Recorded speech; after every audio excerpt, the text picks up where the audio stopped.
Hello, everyone, and welcome to Cracking Addiction. My name is Dr. Fergal Armstrong, and once again, we have with us the good Dr. Laura Petracek. Hello, Laura. How are you? I'm good, Fergal. How about yourself? Oh, I'm great. I'm great.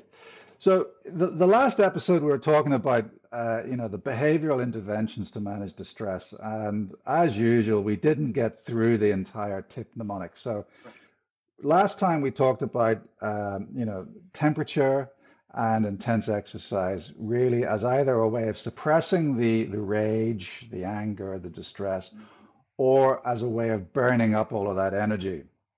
So now Right. we come to the two P's in the tip mnemonic. And what are they, Laura? So the first P is paced breathing. And this is where they found physiologically that the way to calm down the fastest is breathing in 3 breaths and breathing out 5. Somehow Hmm. physiologically that seems to be the ticket. So to have your client or yourself, and breathe deeply, belly breathing. A lot of times people don't even realize they're breathing shallow from their chest. So kind of Hmm. remind them to put their hands on their belly because when we're distressed, we don't even realize it. So to get into pace breathing, hands on belly and breathe in really deep into your mouth. Well, it could be in and out through your mouth. That doesn't necessarily matter as much.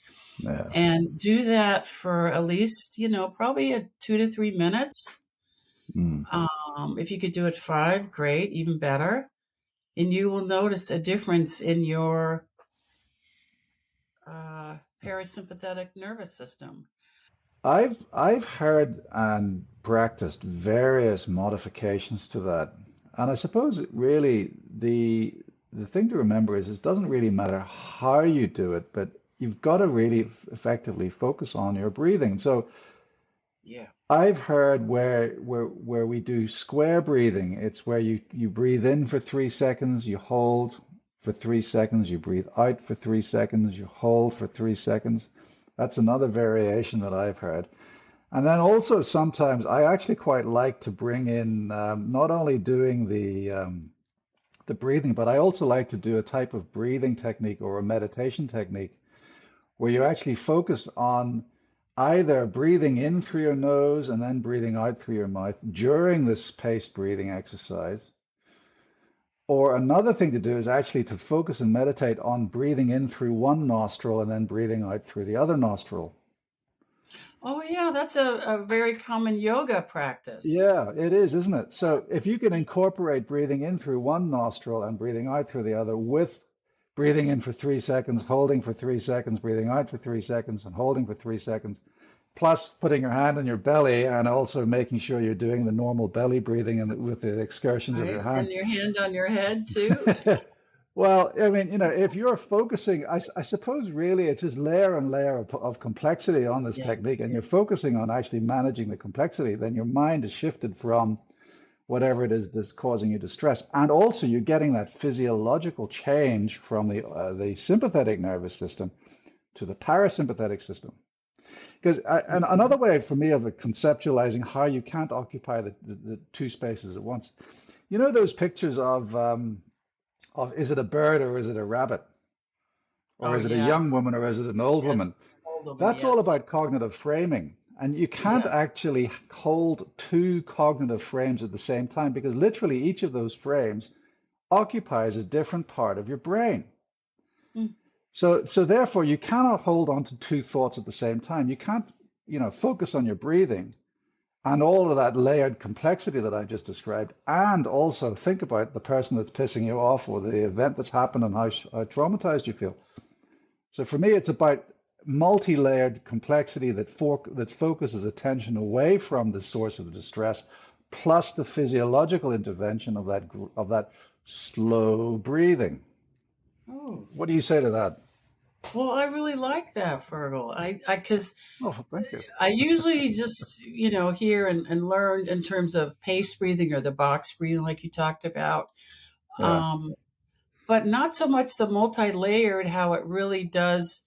help one because cognitively, like you said, you can't focus on two things at the same time or two images or thoughts or what you're upset about. And so I feel like it's skill upon skill to really help someone in that crisis mode. So Yeah. that's beautiful. I like that. I haven't heard it framed that way before. But it Yeah. is quite hard to do. And I suppose a lot of people, I've had some feedback, not a lot, because I don't actually do a lot, but I've had some feedback that it's too hard to do in the heat of the moment. But I always say, look, these are techniques that you have to work on and hone and develop as a skill so that when the crisis happens, then you're ready to use it. You can't start learning how to do this when you are in crisis. You've got to have the time to learn how to do it first. Exactly. Like I tell my clients, it's almost like, where they have fire drills. Why do they have Yeah, them? yeah, Because when there actually is a fire, you're ready. You know what to do. But if there are no fire drills, and then when there's the actual crisis, our feelings are running high, emotion, and we're not thinking straight. But if you've been practicing, then you know what to do. And the same with these skills. It's like me, or a musician. You got to practice your instrument before you could play. You got to practice, yeah. practice, practice. How do you get to Carnegie Hall? Practice. Practice, practice, practice. So it's the same with these skills. And that's why I'm so big on the homework. And DBT itself is big on homework, Yeah, because if you don't have them as second nature, when you're in that crisis, it's unfortunately going to be more easier to what's like you're used to, what's at the tip of your tongue or your default usually. Because yeah, yeah, practicing these skills, I explain it as you're building a new neural pathway in your brain. You're building a new freeway. So by practicing, you're making a new groove there.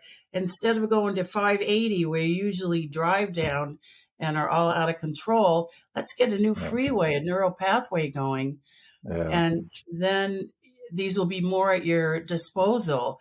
But if you're just learning while we're in session or practice and that's it, then you're not really, like you said, you need to have these skills honed. You really yeah, need to have them down. Yeah. yeah. So, Laura, what's the final P then in the tip mnemonic? The final P for goal is progressive muscle relaxation.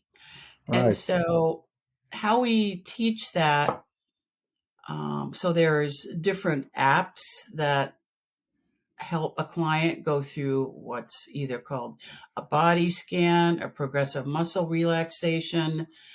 I find that that is the easiest way for a client to do it.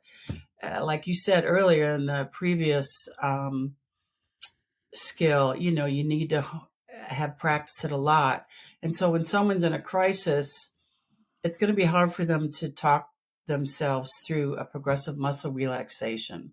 But if they could just get their Calm app or some other app and do the body scan of progressive muscle relaxation, and actually it helps for people to close their eyes and really focus within. Because part of the problem when we're in a crisis, we're focusing on you, on the other person, Mm, mm, that MF or whatever the situation, or if you didn't do this, or if they didn't do that, or if they'd quit doing this or that. And when we focus within, that helps calm right away and sets a better stage for that progressive muscle relaxation. yeah, that's almost verging on to the concept of mindfulness, isn't it? But Mm-hmm. I suppose you're again, I suppose this is the difference between you and I. I mean, you're obviously an excellent psychologist, but I'm not a psychologist. I'm a behavioralist. I believe in behavioral techniques, and so I can understand, and I have actually advised people about body scanning in the context of progressive muscle relaxation. But for me, it's actually more than just doing the body scan. It's actually about going through every big muscle group and understanding which is the agonist and which is the antagonist set in that pairing, and then deliberately tensing each muscle group to the point of almost exhaustion over a number of seconds, and then going on to the next big muscle group and gradually, so it's not actually doing a mental body scan, it's actually a physical Right. progression of tensing and then trying to relax, tensing and then relaxing. Yes. Uh, I don't, I guess I didn't totally make that clear. Body scan is just one part, but yeah, like, do tensing your shoulders and then like going through each muscle group. yeah, So yeah, thank you for bringing up that other side of yeah. it. Yeah. And I actually, this reminds me, I talk about progressive muscle relaxation. It reminds me of this guy this actor that I looked after once, and he had terrible problems dealing with the anxiety of auditions. Mm. And I taught him progressive muscle relaxation, and he would basically, lift weights before he went to the audition. Then he'd sit in the chair before the audition and sit there and tense his buttocks as hard as he could and then Mhm. relax and then tense his chest as hard as he could and then he relaxed and it actually he started getting more success as an actor Huh. because he was able to literally exhaust his body before the actual audition. Mm. He was then in a relaxed state where he was able to then improve his performance. So, I mean, relaxation is not just about, this passive lying on the couch, eating beer, eating pizza, drinking beer. It's a very active process that, in the Yeah. right circumstances, can be used to optimize performance. And in this context, of course, in the context of DBT, is a very effective way of actually minimizing distress. Yes, that's a good point. I think sometimes it's a misnomer that people think of relaxation as, like you said, just sitting on the couch and eating bonbons. Instead of, it's a very active experience, very purposeful, Yeah. lifting weights or your client going through this intense muscle relaxation before an audition. I think that's a great suggestion. And look how much it's already helped him. Mm. Yeah, but that's a Yeah. good point. Yeah. That's a really good point. So, Laura, we've gone through the tip mnemonic, but are there any other crisis survival skills? Yes, there's accepting, accepting the moment. Um, there's also doing a pros and cons list and self-soothing. So Right. those are three other um, crisis distress tolerance skills. They're not as physiologically intense and therefore don't have as much of an impact or effect, but they are helpful. Um, so, like for an example, self-soothing. Dr. Linehan talks about having a client go all through all five senses. All right, what are you seeing right now? You Ah, know, yes. okay. I'm like, because a lot of times when someone's angry, we just quote see red, literally. Yes. There's a Yeah. reason, that that's in the pop culture. Yes. But have them look at something that's pleasant. Like Yeah. I have outside my window, my home office, I have a tree, and sometimes the squirrels love to play in that tree. And I'll be doing a session, all of a sudden the clients start laughing, and they see what they're looking at, the squirrels playing in the tree. And so just they're using their vision. Yeah. Use your hearing, listen to soft sounds, Yeah. smell something Mm. that's pleasant. I usually try to have pleasant aroma, or actually, I have flowers in my fresh flowers every week. I have in my office. Taste. Well, I don't offer anything to eat, so they'll have to bring their own. But I Mm. have little fuzzy things they can touch, or even a nice blanket, Mm. a weighted blanket that helps them feel secure. So Yeah. these soothing um, skills help a client to work through their distress tolerance, their crisis skill. So Yeah. it's I call that the sensory awareness rule of five. oh, So, I like you have so all these cool. You should have the well, DBT according to Fergal. I really like. well, we can work on that together, I reckon. But I describe it as you need to actually again it's all about cognitive framing. You cannot focus on your misery or distress if you're actually shifting your attention elsewhere. Yes. And so, what five things do you see? Tell me five things that you see. Tell me four Right. things that you hear. Tell me three things that you feel. Tell me two things that you smell. Tell me one thing that you taste. And actually going through that five, four, three, two, one, and actually focusing on those sensations. Again, it takes some time, probably Right. more than 90 seconds. And we're going back to Mhm. this 90-second rule. And by that Right. time, Right. the distress has passed. Now I mean, a lot of people will say, oh, that's wishy-washy, new age bullshit. But it's been proven to help people who have gone through the most awful trauma. It's been proven to help war veterans to actually cope with their fear and their re-experiencing phenomena. It's a really Exactly. valid tool. Exactly. Yeah, yeah, Yeah. And I really like that instead of, three, three, and three, and three, or five, five. Oh, I like that. I really yeah. like that. Thank But you. it's the same principle. You know, I think Oh, yeah. It's what the same we're principle. coming from different positions to the same Mhm. core idea of cognitive shifting or the shifting of the Yeah, cognitive frame, rather. Yeah, exactly. And yeah. like you said, you can't concentrate on two things at the same time or No, focus no. on two things at the same time. Although Yeah. people with ADHD would argue otherwise, but Well, you know, I read somewhere that it's actually, just a joke. It's just a joke. well, no, I mean, on that serious note, Oh, I mean, first of all, we've got to introduce the concept of attentional blinking, and mhm, secondly, we've got to introduce the concept of what types of attention are there. So, for me, attention can be is a function of four things. Firstly, it's arousal, so being able to stay awake, right?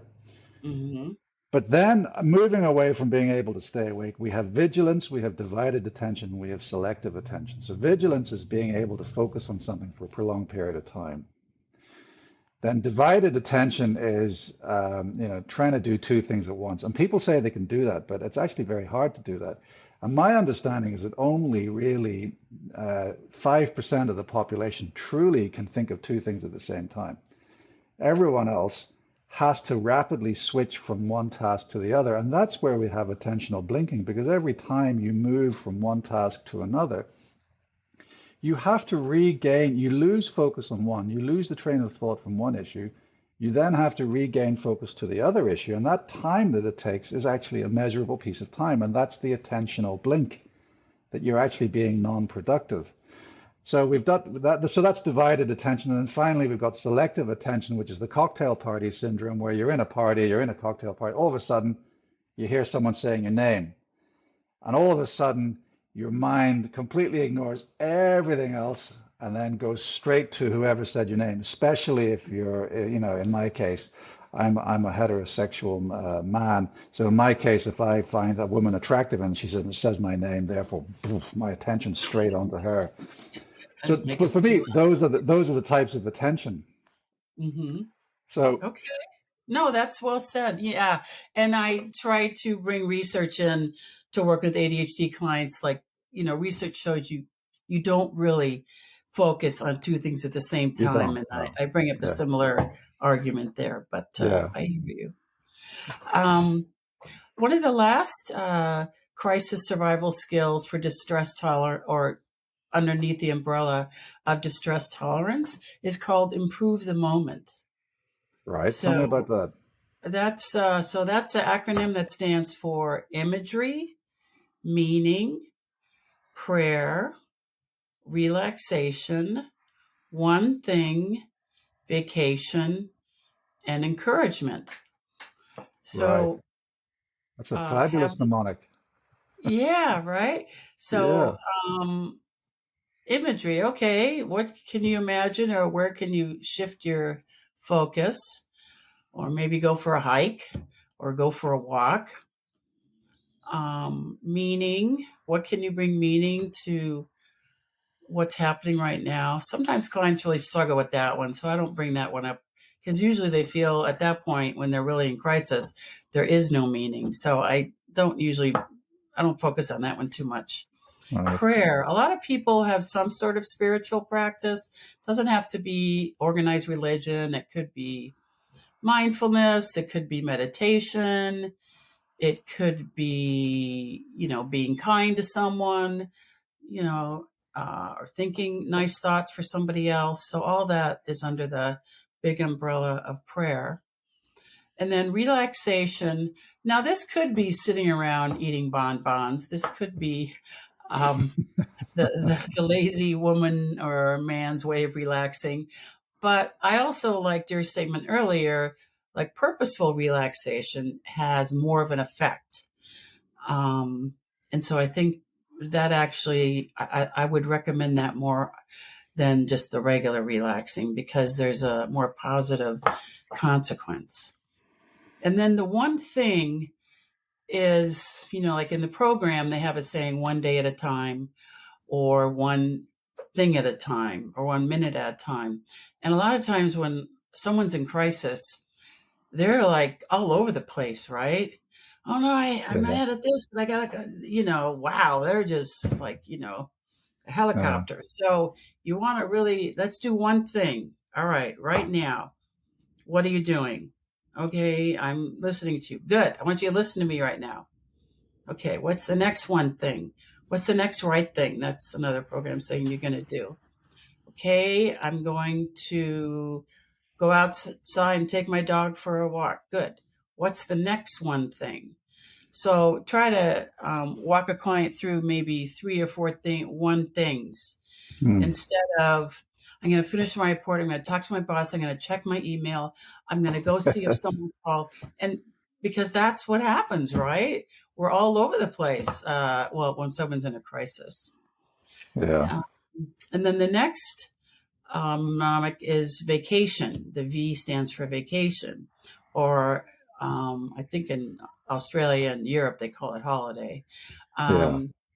So now that's necessarily, to take a vacation in the moment or, like, okay, I'll book my tickets, I'll leave. It's not necessarily that easy. So I talk about a mini vacation. All right, how about take a hot bath? How about, I don't know, can you go get a massage? Yeah. Go take a yoga class, some kind of really mini vacation. But Yeah. it doesn't hurt to plan a big vacation either. But that necessarily is for the other type of distress tolerance skills, not the crisis. Mm. And then the E stands for encouragement.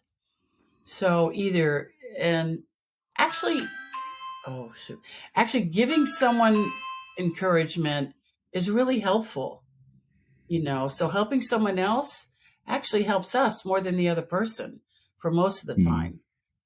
Um, like, for example, I live near a basketball court.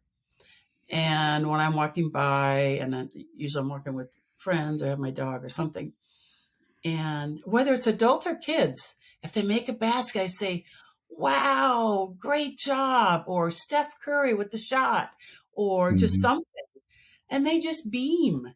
And it makes me so Mm. happy that I made their day. So I tell, suggest to clients, give a compliment to someone, encourage someone. And seeing them happy is going to make you happy or happier. Yeah. Yeah. Yeah. Well, Laura, sadly, we've run out of time once again. We're going to have to wrap it up there, but I want to thank you for your expertise, and I really look forward to chatting with you again very soon. Thank you. Yes, I do too, Fergal. Thank you for having me.